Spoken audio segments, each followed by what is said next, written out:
जिस संविधान के कारण आज ये देश 75 साल से उस संविधान को अपनाता आ रहा है, आज देश तरक्की की राह पर पहुंच रहा है और इस लोकतंत्र की स्थापना जो उनकी सोच से निकली थी, वो लोकतंत्र आज मजबूती से इस देश की जड़ों में समाया हुआ है। उसी के साथ हमारा दूसरा देश भी आज़ाद हुआ, वहाँ लोकतंत्र नाम की कोई चीज़ नहीं रही,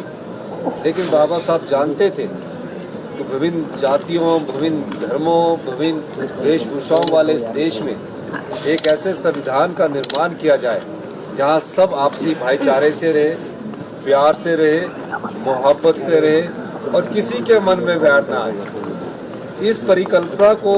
उन्होंने इस संविधान के द्वारा इंगित किया। उनके सम्मान में जो भी कुछ कहा गया वो बहुत गलत है। कांग्रेस पार्टी ने इस संदर्भ में आज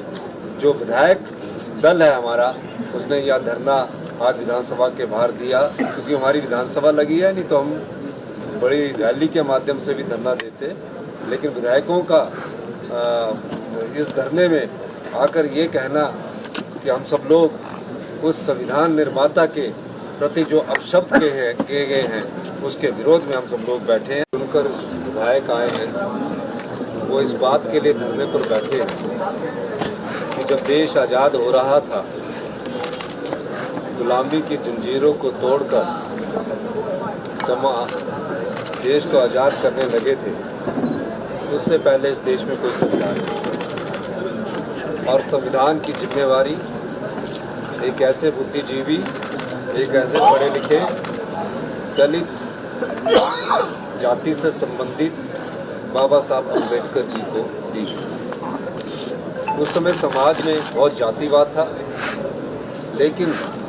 बाबा साहब ने एक समानता का विचार लाकर एक संविधान लिखा, और जिस संविधान के कारण आज ये देश 75 साल से उस संविधान को अपनाता आ रहा है, आज देश तरक्की की राह पर पहुंच रहा है और इस लोकतंत्र की स्थापना जो उनकी सोच से निकली थी, वो लोकतंत्र आज मजबूती से इस देश की जड़ों में समाया हुआ है। उसी के साथ हमारा दूसरा देश भी आज़ाद हुआ, वहाँ लोकतंत्र नाम की कोई चीज़ नहीं रही, लेकिन बाबा साहब जानते थे कि विभिन्न जातियों, विभिन्न धर्मों, विभिन्न वेशभूषाओं वाले इस देश में एक ऐसे संविधान का निर्माण किया जाए जहाँ सब आपसी भाईचारे से रहे, प्यार से रहे, मोहब्बत से रहे और किसी के मन में वैर ना आए। इस परिकल्पना को उन्होंने इस संविधान के द्वारा इंगित किया। उनके सम्मान में जो भी कुछ कहा गया वो बहुत गलत है। कांग्रेस पार्टी ने इस संदर्भ में आज जो विधायक दल है हमारा, उसने यह धरना आज विधानसभा के बाहर दिया, क्योंकि हमारी विधानसभा लगी है, नहीं तो हम बड़ी रैली के माध्यम से भी धरना देते। लेकिन विधायकों का इस धरने में आकर ये कहना कि हम सब लोग उस संविधान निर्माता के प्रति जो अपशब्द किए गए हैं उसके विरोध में हम सब लोग बैठे हैं।